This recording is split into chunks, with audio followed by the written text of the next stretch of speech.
ಮಾನ ಮರ್ಯಾದೆಯನ್ನು ಕಳೆದುಕೊಂಡ ಕಾಂಗ್ರೆಸ್ ಸರ್ಕಾರ ಗೆಲುವನ್ನ ಸಾಧಿಸಿರುವಂತಹ ಒಬ್ಬ ಅವಿವೇಕಿ ನಾಸೀರ್ ಹುಸೇನ್ ಎನ್ನುವಂತಹ ಒಬ್ಬ ಲುಚ್ಚ ಅವನ ಗೆಲುವಿನ ಸಂದರ್ಭದಲ್ಲಿ ಪಾಕಿಸ್ತಾನ್ ಜಿಂದಾಬಾದ್ ಅನ್ನುವಂತಹ ಒಂದು ಘೋಷಣೆಯನ್ನ ಕೂಗಿ ರಾಜ್ಯದ 7 ಕೋಟಿ ಜನರ ಮಾನ ಮರ್ಯಾದೆಯನ್ನ ಹರಾಜು ಹಾಕಿರುವಂತಹ ಈ ಕಾಂಗ್ರೆಸ್ ಪಕ್ಷ ಇವತ್ತು ಕಾಂಗ್ರೆಸ್ ಪಕ್ಷದ ಈ ಮುಖ್ಯಮಂತ್ರಿಗೆ ಹೇಳೋದಕ್ಕೆ ಇಷ್ಟಪಡ್ತೇವೆ, ನೀನು ಯಾವುದೇ ಕಾರಣಕ್ಕೂ ಈ ಕುರ್ಚಿ ಮೇಲೆ ಇರೋದಕ್ಕೆ ಲಾಯಕಲ್ಲ, ನೀನೊಬ್ಬ ನಾಲಾಯಕ ರಾಜಕಾರಣಿ ಎನ್ನುವಂತ ಮಾತನ್ನ ಇವತ್ತು ಭಾರತೀಯ ಜನತಾ ಪಕ್ಷ ಇಡೀ ರಾಜ್ಯದಲ್ಲಿ ಹೋರಾಟದ ಮುಖಾಂತರ ಹೇಳ್ತಾ ಇದೆ.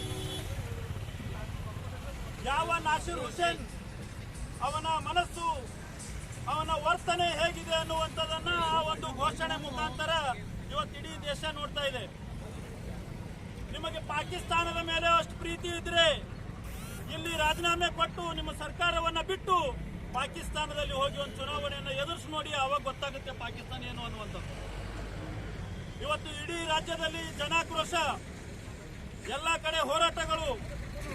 ಇವತ್ತು ನೇರವಾಗಿ ರಾಜ್ಯದ ಮುಖ್ಯಮಂತ್ರಿಗೆ ಒಂದು ಸಂದೇಶವನ್ನು ಕೊಡಲು ಇಷ್ಟಪಡ್ತೇವೆ. ಭಾರತೀಯ ಜನತಾ ಪಕ್ಷದ ಕಾರ್ಯಕರ್ತರು, ನೀನು ನಿಜಕ್ಕೂ ನೀನು ರಾಜ್ಯದ ಮುಖ್ಯಮಂತ್ರಿಯಾಗಿ ಆಳುವುದಕ್ಕೆ ಯೋಗ್ಯನಲ್ಲ. ನೀನು ಯಾವುದಾದರೂ ಮದರ್ಸಾದಲ್ಲಿ, ಯಾವುದಾದರೂ ಮಸೀದಿಯಲ್ಲಿ ಕುಳಿತು ಪಠಣ ಮಾಡುವುದನ್ನು ಕಲಿ ಎನ್ನುವಂತ ಮಾತನ್ನ ಈ ಸಂದರ್ಭದಲ್ಲಿ ಹೇಳ್ತೀವಿ. ರಾಜ್ಯದ ಮುಖ್ಯಮಂತ್ರಿಯಾದಂತ ನೀನು 6.7 ಕೋಟಿ ಜನರ ಪ್ರತಿನಿಧಿಯಾಗಿ ಇವತ್ತು ವಿದೇಶ ನಮ್ಮ ಶತ್ರು ದೇಶದ ಜೈಘೋಷ ಹಾಕುವಂತದನ್ನ ಸಮರ್ಥನೆ ಮಾಡ್ಕೊಳ್ತಾ ಇದ್ದೀರಿ. ಮೌನ ಕುಳಿತಿದ್ರಿ ಅಂದ್ರೆ ಸಮರ್ಥನೆ ಮಾಡ್ಕೊಂಡಾಗ ನೀವು ನಿನ್ನೆ ಜೈಘೋಷ ಹಾಕಿದಂತ ವ್ಯಕ್ತಿಗೆ ಅವಾಗಿಂದ ಅವಾಗೆ ಬಂಧನ ಮಾಡಿ ಅವ್ನು ಯಾವನೇ ಇರ್ಲಿ ಒದ್ದೊಳಗೆ ಹಾಕುವ ಅಂದಾಗ ನೀನೊಬ್ಬ ರಾಜ್ಯದ ಮುಖ್ಯಮಂತ್ರಿ ಅಂತ ಹೇಳಿ ಅನ್ಕೊಳ್ತಾ ಇದ್ದೀವಿ. ಆದ್ರೆ ಮೌನವಾಗಿ ಯಾವಾಗ ಕುಳಿತಿದ್ರಿ ಅಂದ್ರೆ ನೀವು ಅದಕ್ಕೆ ಸಮರ್ಥನೆ ಮಾಡ್ತಾ ಇದ್ದೀರಿ ಅನ್ನುವಂತ ಅರ್ಥ. ಇವತ್ತು ಒಬ್ಬ ಹೋಮ್ ಮಿನಿಸ್ಟರ್ ಅವ್ನು ಇವನಿಗಿಂತ ನಾಳೆ FSL ರಿಪೋರ್ಟ್ ವರದಿ ಬಂದ ಮೇಲೆ ನಾವು ಬಂಧನ ಮಾಡ್ತೀವಿ.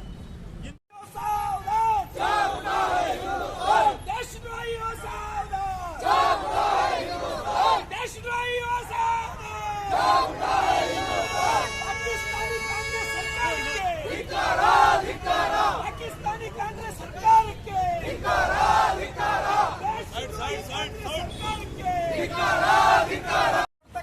ನ್ಯಾಯ ದೇವಾಲಯದಲ್ಲಿ ಒಂದು ಅಹಿತಕರ ಘಟನೆ ನಡೆಯಿತು.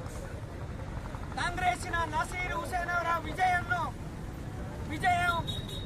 ಪತಾಕೆಯನ್ನು ಹಾರಿಸುವಂತ ಸಂದರ್ಭದಲ್ಲಿ ಕಾಂಗ್ರೆಸ್ಸಿನ ಅವರು ಒಳಗೆ ಬಂದಿದ್ದು ಹೇಗೆ? ಆ ಕುಶೇಶ್ರೀ ಕಾಂಗ್ರೆಸ್ ಕಾರ್ಯಕರ್ತನಲ್ಲ, ಆ ಒಬ್ಬ ಭಯೋತ್ಪಾದಕ, ಆ ಒಬ್ಬ ಪಾಕಿಸ್ತಾನಿ ಏಜೆಂಟ್ ಇರ್ಬೋದು. ಅವ ಹೇಗೆ ವಿಧಾನಸೌಧ ಒಳಗಡೆ ಬಂದ? ಇದು ನಮಗೆ ಪ್ರಶ್ನೆ, ನಮ್ಮ ರಕ್ಷಣೆಗೆ ಒಂದು ಪ್ರಶ್ನೆ. ಅದು ಬಂದು ಪಾಕಿಸ್ತಾನ್ ಜಿಂದಾಬಾದ್ ಅಂತಕ್ಕಂತ ಒಂದು ದುಷ್ಟ ಕಾರ್ಯಕ್ಕೆ ಕೈ ಹಾಕಿದನಲ್ಲ. ನಿಜವಾಗಿ ಒಂದ್ ವೇಳೆ ತಾಕತ್ತಿದ್ರೆ ಅಲ್ಲೇ ಹೆಡಬೂರಿ ಪಟ್ಟು ಗುಂಡು ಹಾಕದಿತ್ತವ್ರಿ. ನಿಜವಾಗಿ ನಾವು ಶಬ್ಬಸ್ಗಿರಿ ಕೊಡ್ತಿದ್ದವ್ರಿ ಸಿದ್ದರಾಮಯ್ಯಗ. ಆದರೆ ಬಹಳ ದುರ್ದೈವ ಕಾಂಗ್ರೆಸ್ ಸರ್ಕಾರ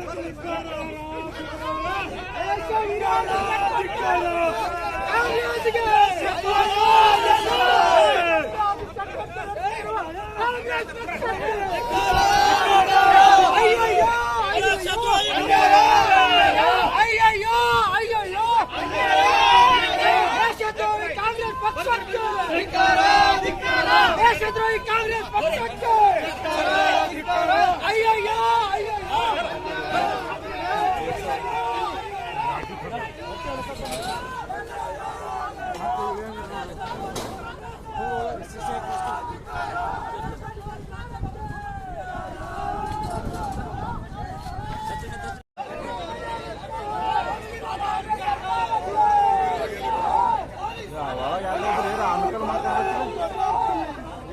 वागदार